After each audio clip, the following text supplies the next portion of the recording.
Alright, what up guys? It's been a minute. It's been probably 15 months or maybe even more since I've made a video, and by that little intro I'm sure you can tell that there's a lot that's changed if you watched the videos before. If you're new, then what up, welcome. But yeah, it's been a minute. I'm trying to see if I still know how to do this. Just kind of get right into this. I'll kind of update you guys on everything that's new around here and kind of reasons why I didn't make a video for this long. I had a lot of people messaging me on Instagram kind of asking why I stopped making videos, stuff like that, and I knew that I was always going to come back to YouTube. There was just some things that I wanted to do before I came back. Let's kind of take a look at this thing here because it's a lot different than what you guys last saw. So I'm just going to do like a quick walk around of this and just point out new things that I don't think were there the last time I filmed the car. So starting at the front, so now the whole grille is carbon, carbon brake ducts. I think I had the middle carbon piece before. Carbon lip I think I might have had before. So a lot of the front bumper is carbon now. Even these side vents are carbon now, which I'm stoked on. And there's the carbon hood. I got my headlights, well I got new headlights actually, and got these retrofitted with the LED switchback like signal strips, and then it has demon eyes as well as the 3/4 halo that you see right there. My headlights always really bug me on the car because my old lenses, I don't know if you can see, yeah, they are right there, but they were extremely sun cracked. They hadn't been changed, I don't think, at least from 2008 when the car was bought. Nobody did a restoration or anything on them the entire time that they were on the car, so they were extremely sun cracked, faded. You could hardly even see through the lenses. So getting new headlights was a big thing for me. I think the new headlights really made the front end look a lot more modern, but that's just my opinion. I don't know. Let me know what you think. Some people have mixed feeling about the strips, but I like them. And then we have the work wheels that I was rebuilding. So those are obviously built now, and they're 18 by 11 with an offset of 0. And they are also disgustingly dirty because this car hasn't been driven in a little bit here. And my brakes are all rusty. They need to be done. And then we have the carbon side skirts, extensions there. Another tilty wheel. And then the agency power carbon wing. I think I might have filmed it in the last time, but anyways, that's there now. Downwind diffuser. I put the NVIDIA N1 back on the car because the blast pipes were just a little too loud for my liking. And yeah, I guess we could check out the inside real quick. And with the interior, which is also disgustingly dirty, I'm sorry, we got the King of Vertex steering wheel, NRG quick release, this Vertex turn signal extension, because with a quick release on these steering wheels, when you're driving, trying to reach that this little signal stick back here is extremely hard. So I got this little Vertex extension, which I'm stoked on. And also, probably my favorite part of this car, honestly, is this Vertex bride seat. I think I had showed you guys the Bride Zeta 3 that I bought for last year that was just all black. But I sold that, upgraded to this Vertex seat, and it's literally the exact same seat. It is a Bride Zeta 3, but just with this different Vertex cover on it, which I'm pretty stoked on. The theme of the inside here is kind of the black and gold. I need to go through and redo all this trim and stuff like that that was previously spray painted by yours truly. And then the Takata harnesses, which are definitely not a need, but for show purposes I wanted them there. I think it just adds to the interior, especially because I don't have anything done on the passenger side. I will do that at some point, but seats are expensive. But yeah, that's kind of it for this thing. It's still a work in progress for sure. This new color, I actually, because the last time you guys saw Kanji was wrapping my car blue. So that whole winter I watched him closely when he was wrapping the car and tried to learn as much as I could, because I knew the next time I wrapped it I wanted to do it myself and save the cost of paying someone to do it. So this color I actually did do myself last winter, and it is good from far, but far from good, that's for sure. It's definitely not the best wrap job you're gonna see out there. But I'm stoked that at least I did it myself. It felt good to get that done on my own. But like the blue, this color will not be staying either. Okay, on to the next thing. So you've probably noticed this truck in the background. Obviously, it's kind of hard to miss while I was filming that. But this is my new daily.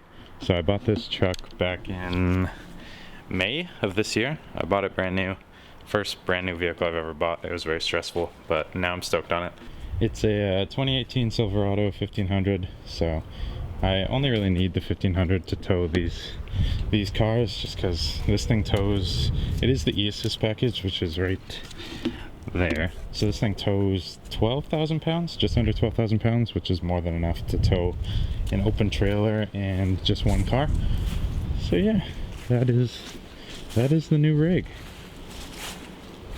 So far all I've done is leveled the front end to give me a little more space for the wheels, which are Fuel Mavericks. They're 22 by 10 plus 12, and then I am running a 1-inch spacer on these, which I'm not extremely proud of, but truck wheels are very expensive and I'm not too concerned. They're high quality spacers, so I'm not worried about them. So yeah, and then just some 33-inch tires. And that's about it for that guy for right now.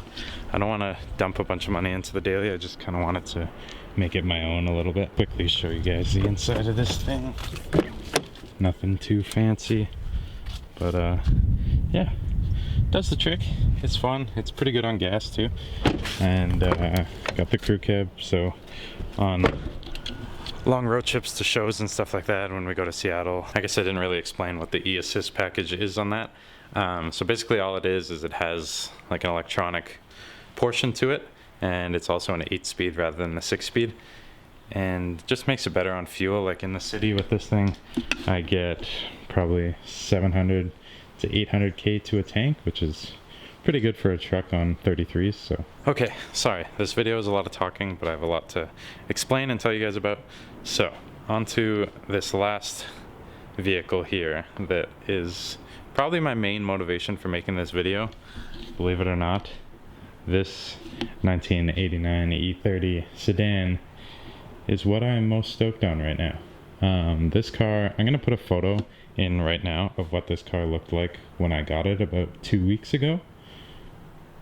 So as you can see, this car is not and was not pretty when I got it, but this is the new project, I guess, is what it is. I have now sanded the entire car at 180 grit because, as you could see in that photo, the paint was all terrible. The clear coat was peeling. It was all different colors. So I've gone over the entire car as of right now and sanded it at 180 and am prepping it to basically bring it back to life. It had its fair dings here and there. There was a pretty big dent here that I recently filled with all of that body filler. There was another dent right here that I filled. So as you can tell, this car is far from perfect, and that's exactly why I bought it. With the Subaru, I learned a lot about like exterior modification, how to build like an aesthetic show car, I guess. It's by no means a high level show car, but it's my show car, and that's the best I've been able to do, and I've put a lot of work into that car and I am proud of it. But with this, the main goal is to learn more about cars. So this car, the Subaru, was in really good condition when I got it, and I didn't have to do any body work or anything like that. So I want to learn that stuff, and that was the point of this car, is I want to learn how to sand a car properly for paint to wrap and get rid of rust. Like, this car had a lot of rust on it when I got it. Well, not a lot actually for its year, but a fair bit, and I've managed to get most of it off except for right there, which I'm gonna have to attend to at a later date. I'm just kind of figuring out whether I'm just gonna replace that fender or try and fix that.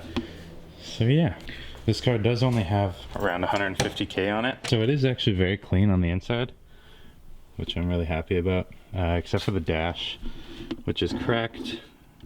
I'm gonna fix that though. The underneath of the car is actually pretty rust-free besides the control arms. The actual frame of the car, the subframe, is all not that bad. There's a little bit of surface rust, but whoever bought this car brand new did get it undercoated, which is huge. Aside from sanding the car down since I've had it, I've replaced this trunk because the old one was in horrible condition and was pretty rusty, so I managed to find another trunk locally, as well as these two doors, which I'm not sure I'm gonna use yet.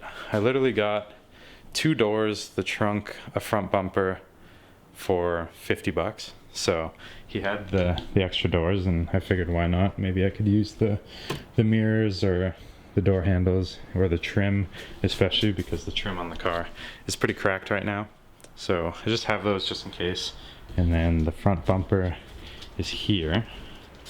I'm actually not sure if I'm going to use that yet, depending on what kit goes on this car. I've removed the whole front end to clean things up. I've got the headlights over here, right there. Need to clean those up, and some other, oh my god, some other grill pieces in the front trim there. So this car is going to be a big learning experience for me, and that's the whole point of it. And the end goal of this is for it to be a drift car. I've always wanted to get into drifting, but it's not a cheap thing to get into, and this car came up for a deal from Chan. I don't know if you guys remember Chan, but he had this as a winter drift little missile, and he only drove it a few times, and then he put it up for sale, and it was pretty much exactly what I was looking for. It wasn't so far gone that it was kind of out of my ability to fix it, but I think it's just the right amount of work that I wanted for another project and something to bring the YouTube back. So now I have something that has a lot of work that needs to be done, and I can film all that stuff, as well as what's going on with these two as well. Probably not so much with the truck, but the Subaru, still lots to come. Obviously, making it into a drift car, it is not going to keep the same drivetrain that's in it right now.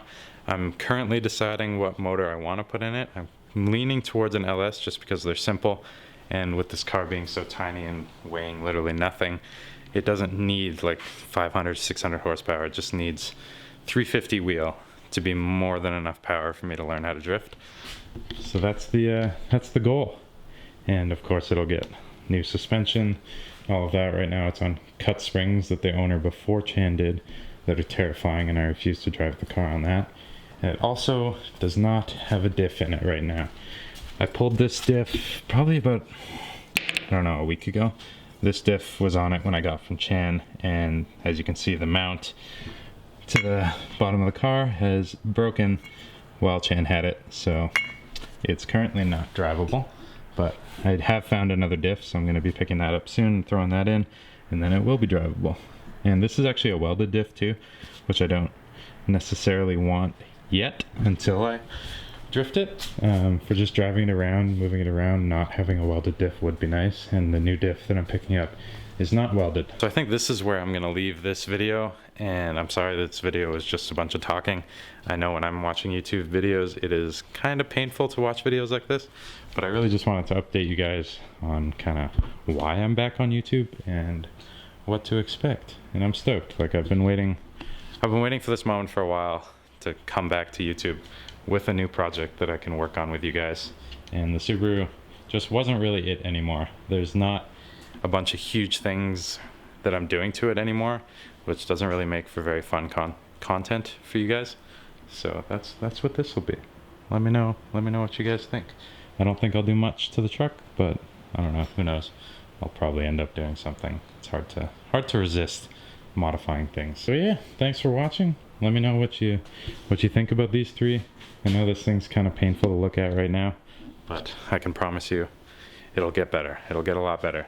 I've only had it for 2 weeks. Pretty happy with how far it's come.